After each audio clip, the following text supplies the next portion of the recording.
females can be quite tricky. My females are quite alpha female. They're not the sort of girly girl. Young brands that are starting out, do they need to build up a private clientele? If I was to set up another business, I would go straight to consumer. It's very easy to come up with a collection of clothes. Anybody can sit and design, but you have to have.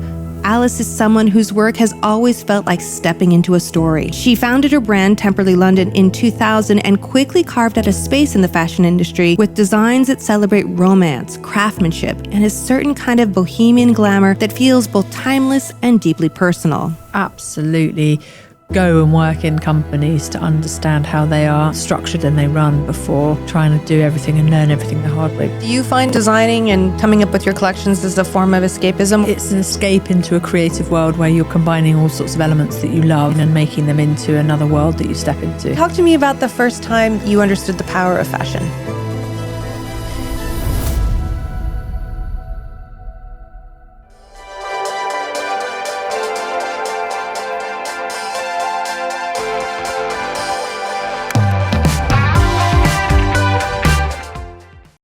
Alice, thank you so much for coming in and doing this podcast with me. I'm so excited to finally sit down with you. It's a real pleasure. Thank you for having me. We had to talk because it is your 25th anniversary year. That's monumental in the world of fashion. Can you talk to me about how you're honoring that, celebrating that? What is that like for you? I never thought I'd going to be at it still 25 years later. And after the whole world's changed, it feels like we're almost sort of starting again, which sort of is exciting as it is scary.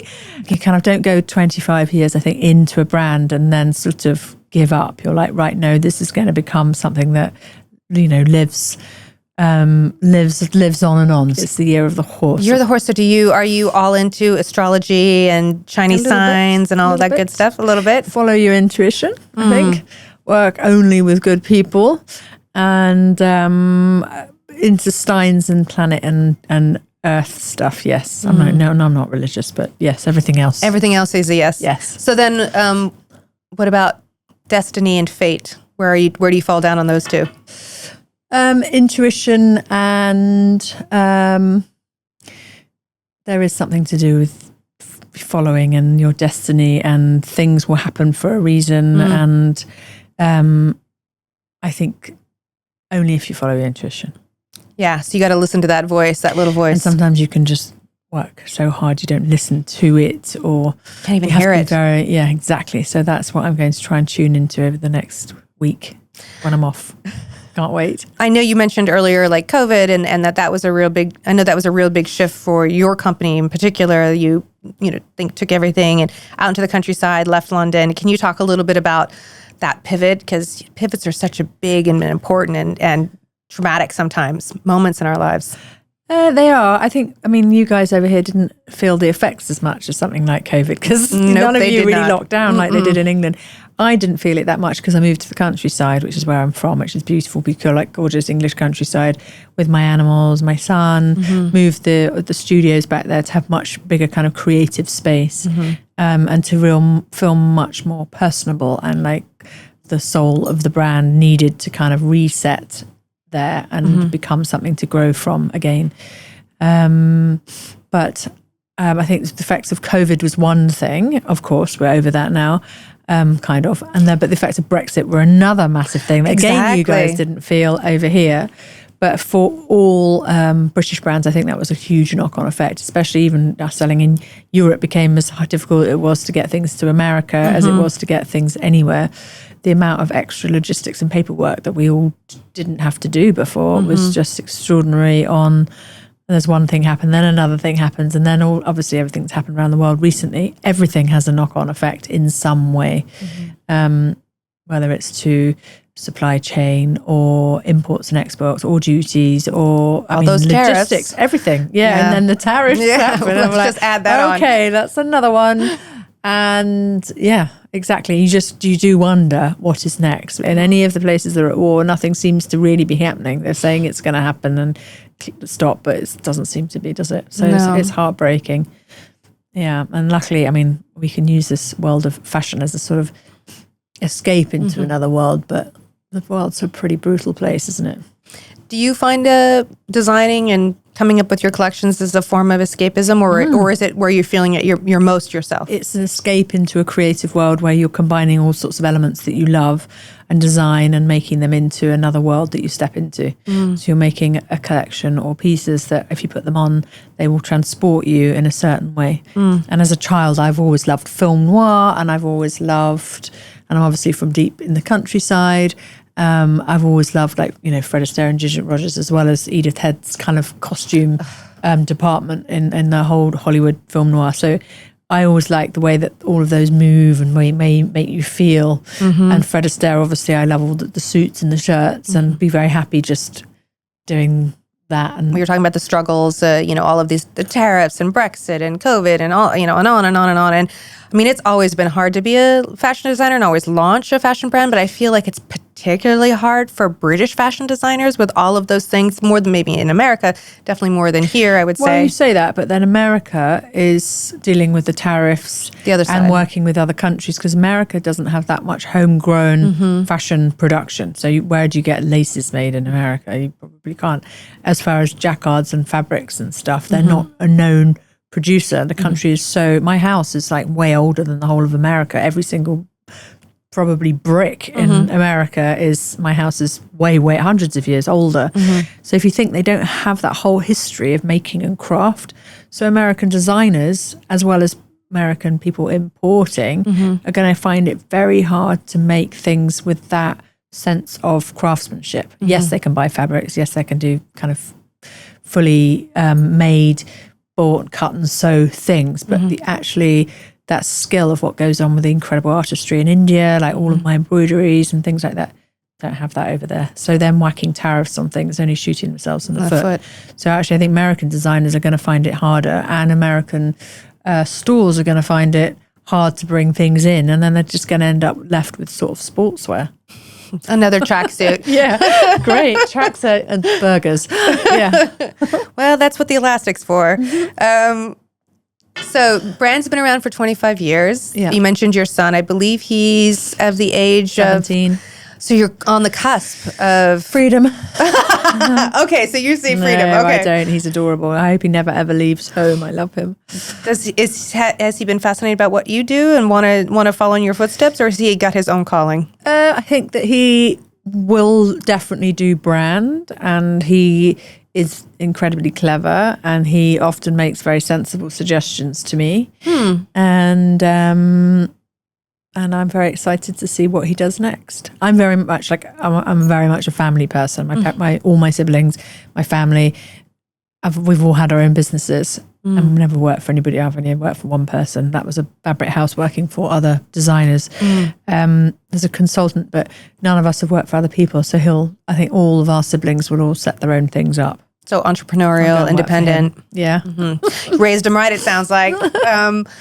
So that was one of the things I did want to talk to you about, because it was, you were of an era where everybody felt like that they were, you know, you were coming directly out of school and starting their own business. That was so much a trend at the time. Would you recommend that that's the way to go? Or, you know, I have, you know, said to some, like, go make your mistakes at learn at a house, make those mistakes and then launch your own brand, build those networks and all that. But you just jumped right in. So talk to me about the courage to do that, what that was like. If you like this conversation, well, then you clearly have got good taste. So go ahead and hit that subscribe button, drop a comment, and share the love. Because honestly, who wouldn't want a front row seat to fashion's best stories? Well, I did my fair share of kind of working in London's coolest bars whilst being at St Martin's and the Royal College, and kind of understood how that sort of area of life worked and the people, and I kind of made and found it quite easy to sell. So very easy that Jennifer Lopez found my first ever collection, and so did Kate Winslet, and blah, blah, blah. Just happened to be that I was in central London and I kind of knew people, and I was sort of in that crowd, I guess, I just was luckily found. There wasn't a huge amount of competition at the time because there weren't that many London designers then. And I was very, very lucky. And I was very supported by American Vogue and British Vogue and everybody, because I was super young, and it just happened to sort of serendipity help at the right time. British, ethereal story that they loved. It's very much focused on my family and the farm. And so I'm now still trying to hold on to that, because that definitely is the core and the DNA and the storytelling of the entire brand. And I think now people, whoever, gets involved, realizes that that's kind of the beauty of what it is.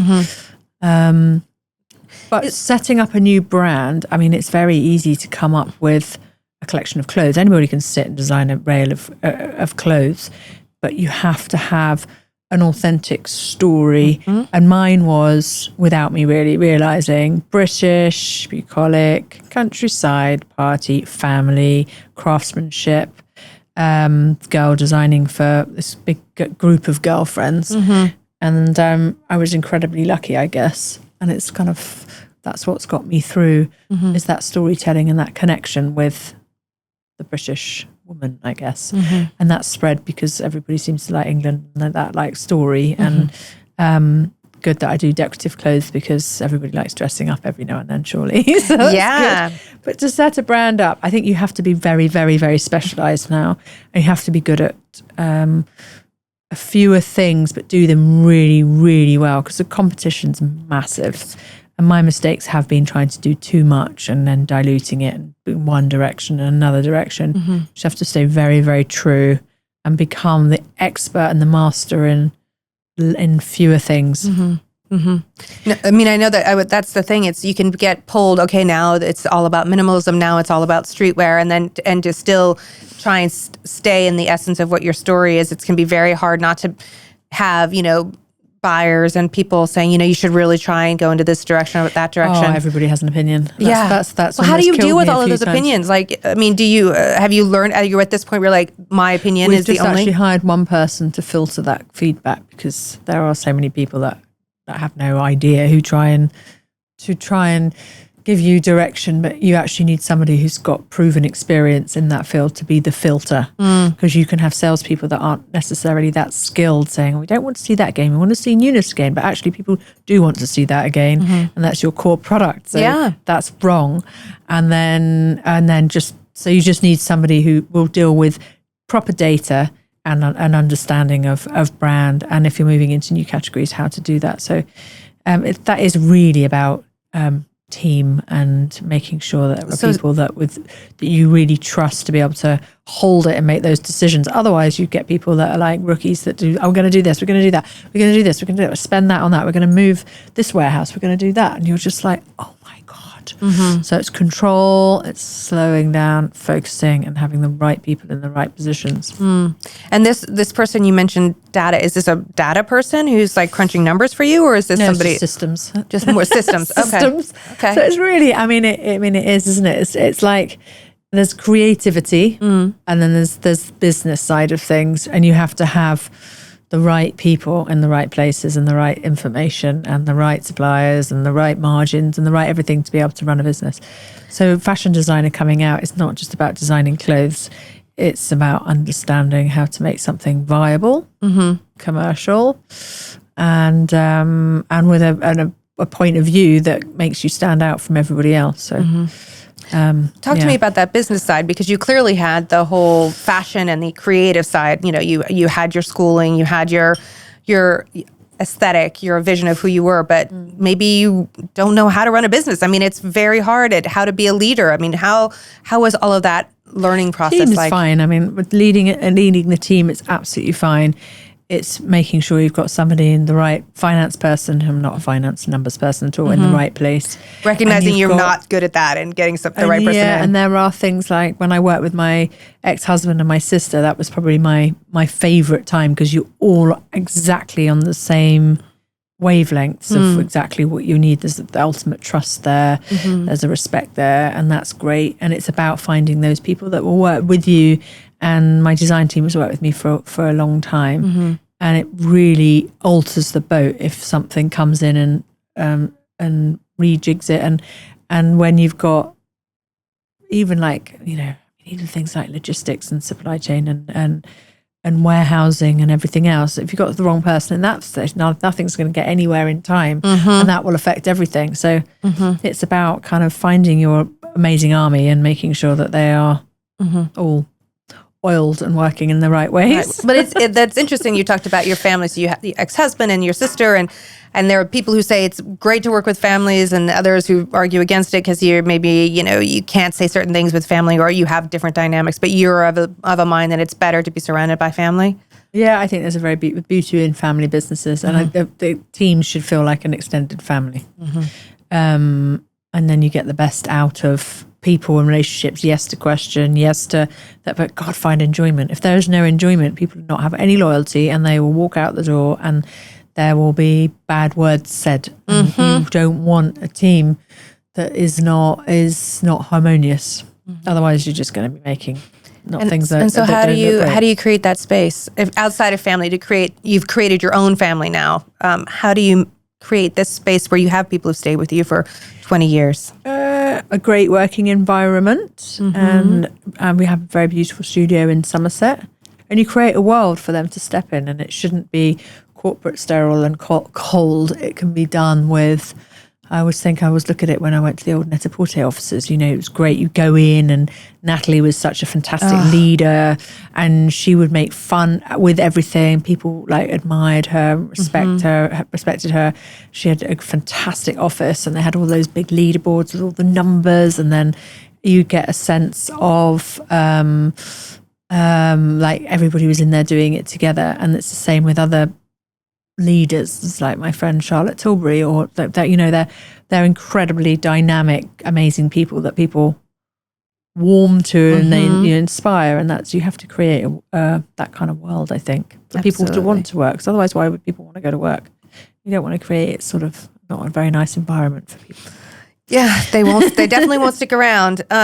So one of the things that sticks around actually are some of your designs. You've had some pieces, like I'm thinking the tattoo dress. I mean, things that you've had that you circle back to over and over again, and that is for me such a modern. It feels so sustainable in its evergreen and its timelessness. But was that always an intentionality about that, or is this a newer focus of I really want to keep these core items and have them moving through for the next 25 years?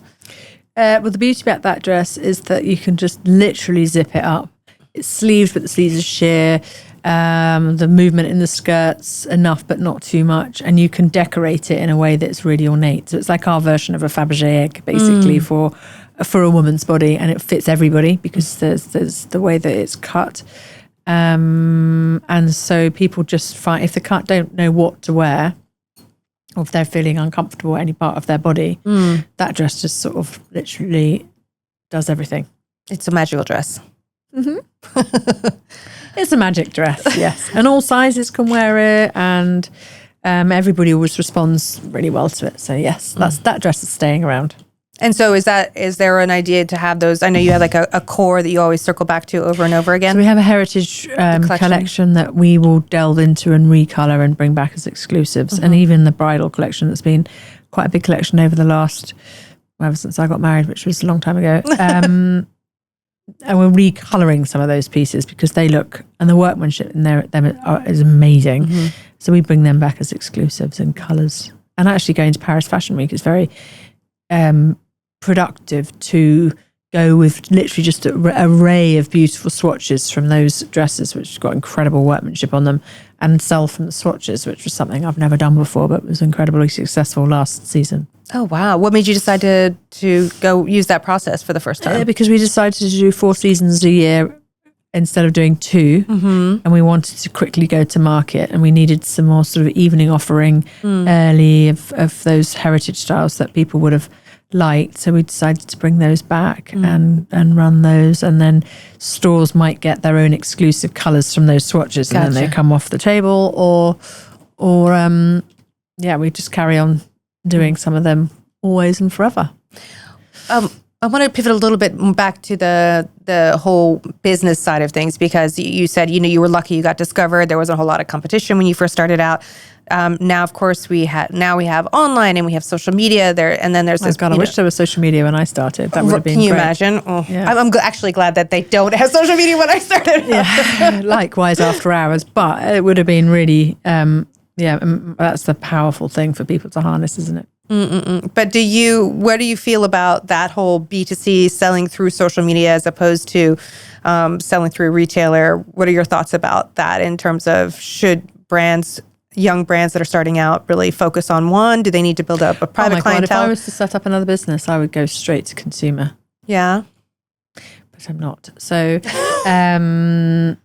if you think about if you're setting up a new business, your margins can be higher. The price can also be sweeter because you don't have to build in that wholesale margin. And you can get deeper volume, which means your margins can be higher because you've got the volume. So, it's interesting. I mean, but to go in with bricks and mortar, different regions, the logistics, the shipping, the warehousing.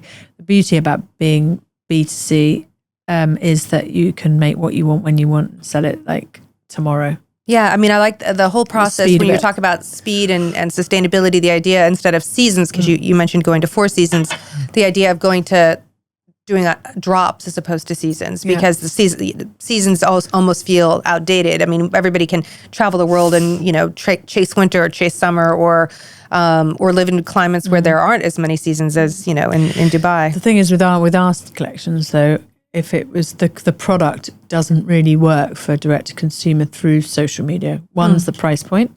Secondly, you really do need to try it on and if you're spending sort of $5,000 to $10,000 at the top end on a dress, you want a tailor to be there to make sure it's exactly the right length and it actually fits you in exactly the right way. And you want to probably try on a bag and you want to try everything on.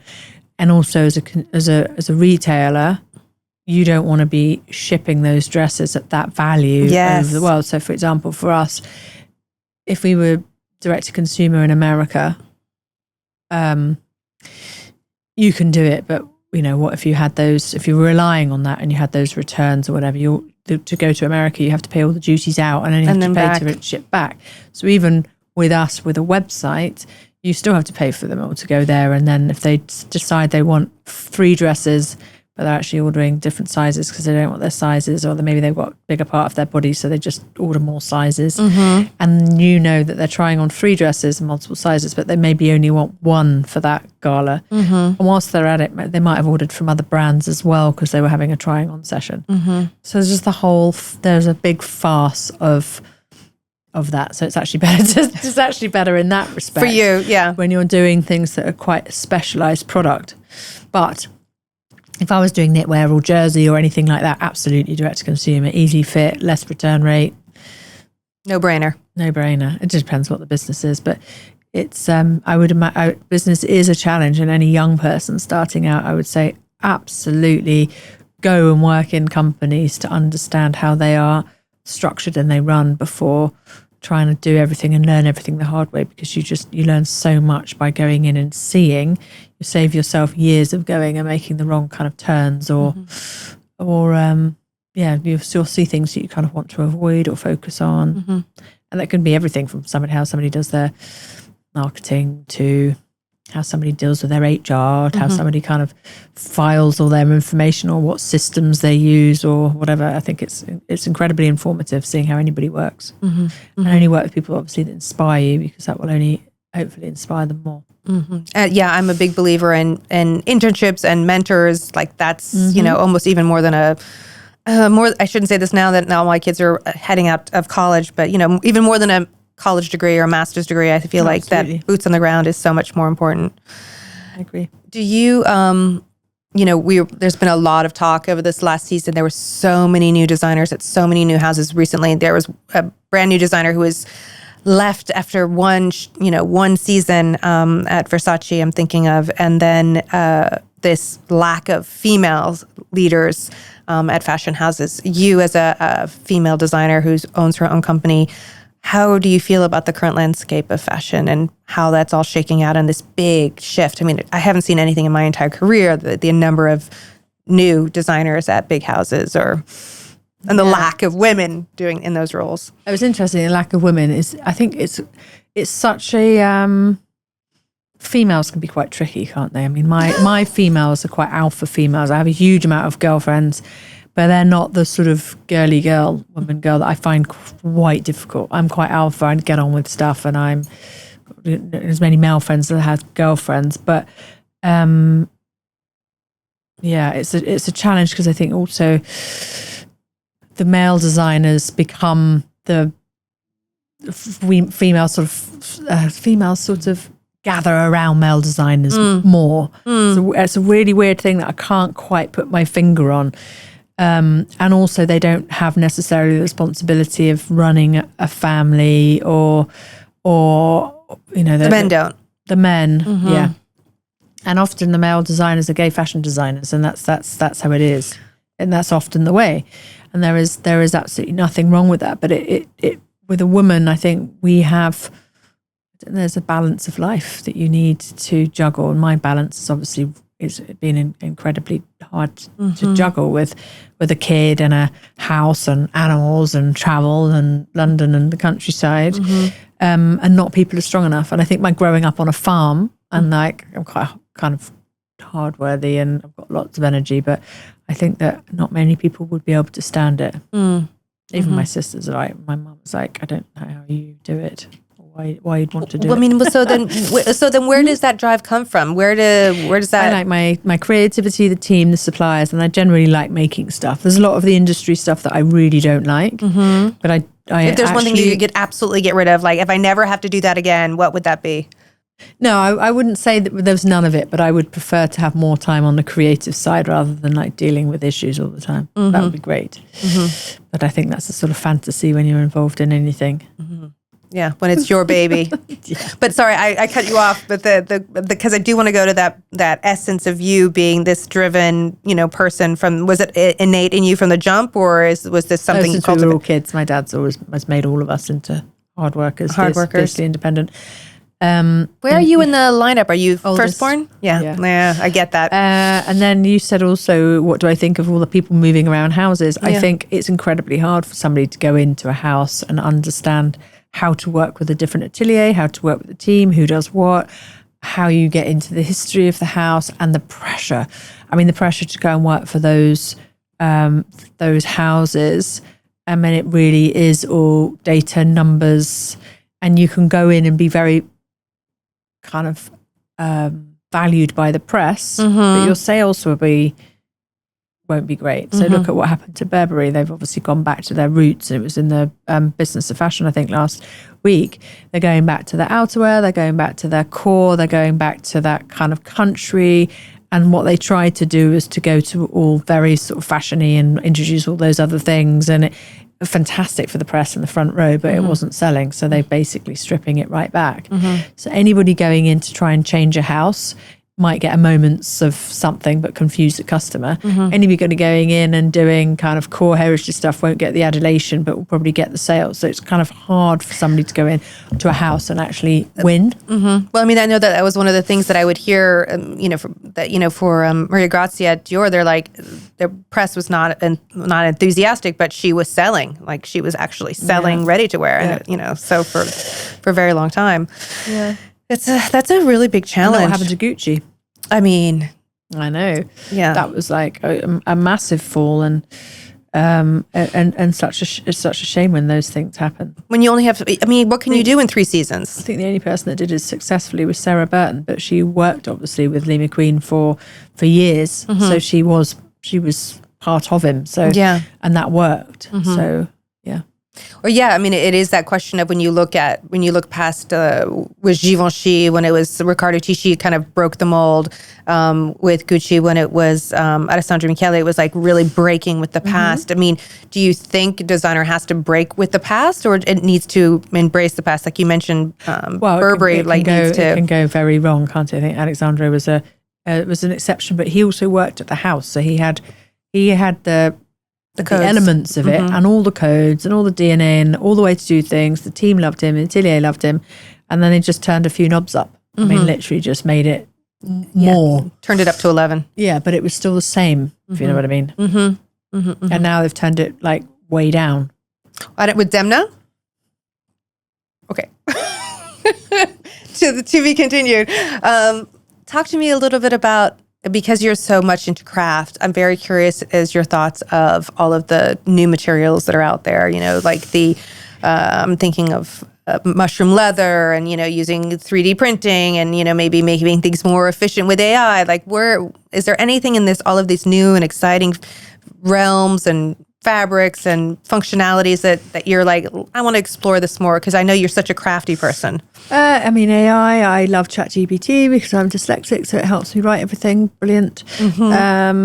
Do I use it for asking it to put together kind of mood boards and ideas? I've tried it a few times. It's terrifying, but it's not going to be the right way of interpretation, so we'll stick to that ourselves. But I have you should talk to Maria Katranzu because we had a conversation about that and it was quite enlightening. Hers I can imagine it working because she likes all of that kind of way of things are put together and smashed together. It's perfect for her. 3D printing, I'm interested in it, but I haven't tried it yet. And new materials? Have you explored any of that? Yes, but mixed things and things that are synthetic don't necessarily work. But things like mushroom leather, I would love to try it, but I haven't. I worry that it would just have slip stitching and not age very well. But I'm definitely up for trying it. I've tried vegan leather, but then I realised that it was way worse than leather, and it was a stupid thing to do. I guess I was thinking about kind of vegetable leather and ended up using something else. And I was like, why am I using that? Whoa, stop. Yeah. So yes, I am interested in all of that and everything that's sort of coming through. It's changing so quickly. It's good to be on the pulse. It is faster and faster for sure. So I have to ask that question. And now that you've hit 25 years, what are we thinking about legacy? And are you thinking about legacy at all? And, again, it's 100% your business. Is there any part of that where you'd want to? Well, it's not. I have partners and we'll be interested to see. I am here to basically make sure that my baby is taken to the next level. We can introduce these other categories and we shall see how the next year evolves. It's a pivotal year. It sounds like it's a very pivotal year for me on personal front, and I have to be able to trust. And I'm going with everything and making sure that everything's sort of delivered in the right way. When you talk about it on a personal front, that is a pivotal year. Do you mind sharing a little more of that? No, I think when you have a son that's 17. Got an amazing partner, and you just need to know that you'll live life, work balance. Work has to be enjoyable, otherwise there's just no point. And life needs to be lived a bit. And we're all in the have been working. Well, all of us, I think, have been working too hard. So it'd be nice to have a little bit of time to reflect. Can you tell me about the impact or the significance of the Middle East on your business? As we had a store here for about 12 years. We had partners in the Middle East store, and then we ran the store ourselves, and now we have partners again in the Middle East. And it's really important that whoever's running the stores over here understand brand and understand the depth of what the collection is, because it's not just Middle Easterns buying, it's tourist customer and the eyes of the world, especially somewhere as amazing as the Dubai Mall. So I love the fact people dress up. I love the fact, people can wear kind of cocktail dresses for lunch. I love the fact that it's changed a lot since when I started selling here, where everything needed to be covered because obviously, people are walking around in much shorter things and they don't mind their back showing and their shoulders showing, which was not the case when I started selling here, maybe 15 years ago. So I love how quickly it's changing. And then the store needs to reflect that. So you need all the kind of the cotton and the beach and the kaftan and the things to make it relevant as a brand. So I think, yes, the perfect market because of all that you've got the sun, you've got the beach, you've got the everything, and love dressing up. And the glamour, yeah, absolutely. And the glamour. So it was a very important market to help see us through all the way through COVID, because Middle East didn't seem to slow down, which is great. They're partying in their little bubble. Exactly, yeah. And I imagine you've traveled to Saudi, Qatar. What is your feeling about in particular, I would have to say Saudi, because it's just opened up so radically since 2019, since Incredible, pre-COVID. isn't it? I've never actually been to Saudi, but we have had stores in Doha and Abu Dhabi. And now we're focusing on this one, really making sure that this one leads the way to more expansion. And Saudi is somewhere that I just can't believe the change. I mean, I haven't been there. My sister's been there when my sister worked with me. And the line and how everything has changed. I hear the line's now a bit like Macau. Yep. Which is just nuts to think that change has happened in the last few years. No, it's such a radical transformation. It really is. I'd love to go. Talk to me about the first time you understood the power of fashion. I think when I was a child growing up, we'd find things that we would cut up and try and make into things. Or I had my favourite first stole at about the age of 3 or 4 that I had to go everywhere with.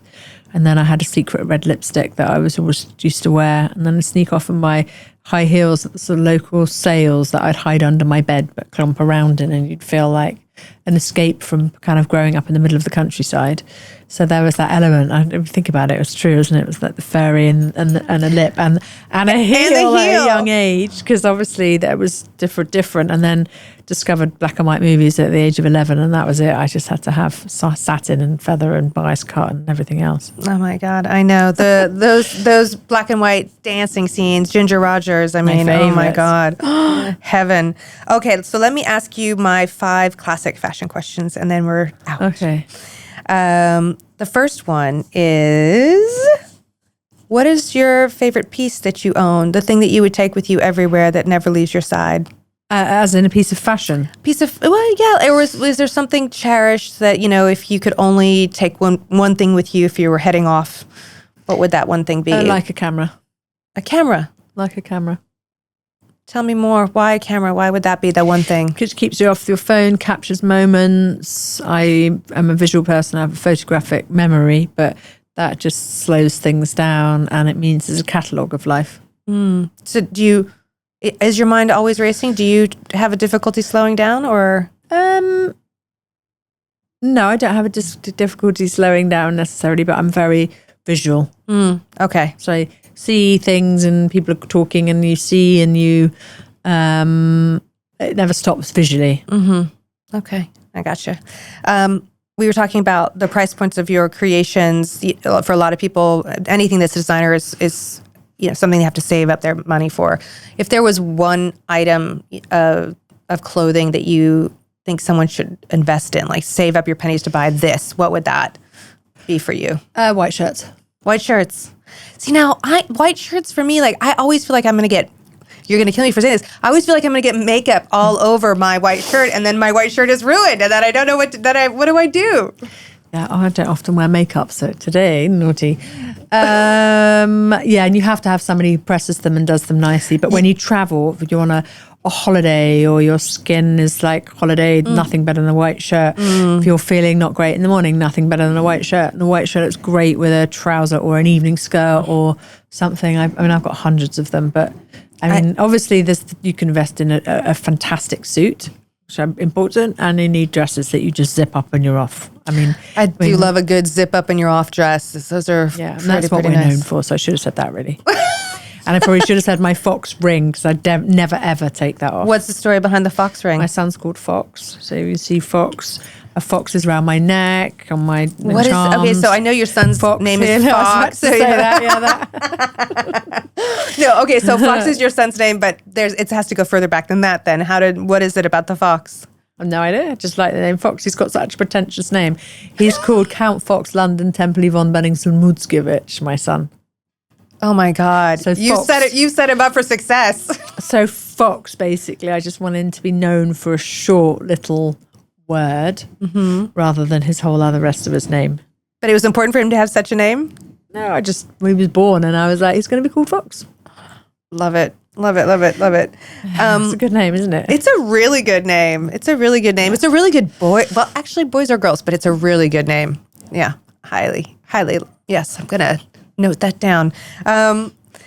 What trend will you never follow? Elasticated waistbands. Why? Is that just the first step of giving up? I mean, they're sports trainers. But I'll wear a pair of Nike trainers, but fashion trainers. Ugg. What's it? Crocs. Oh my God. Especially all the one with the crystal stuck on them. But so wait, is the elastic waistband just the giving up? Is that what that is? Is an elastic waistband? Yeah, I think I'll re-answer that one because the elasticated waistband done in a very nice way in a pair of silk sort of summer where you have nothing, a hint of it can be fine. So I think I'll say embellished Crocs, disgusting. Noted. And agree. Who is your favorite designer, living or dead? Elia. Agreed. Coco Chanel was obviously amazing for her time and what she did as a woman, but I think Elia now, I just want everything in the store. Wait, so Elia now with the current designer, or Elia when? Elia when he was Elia.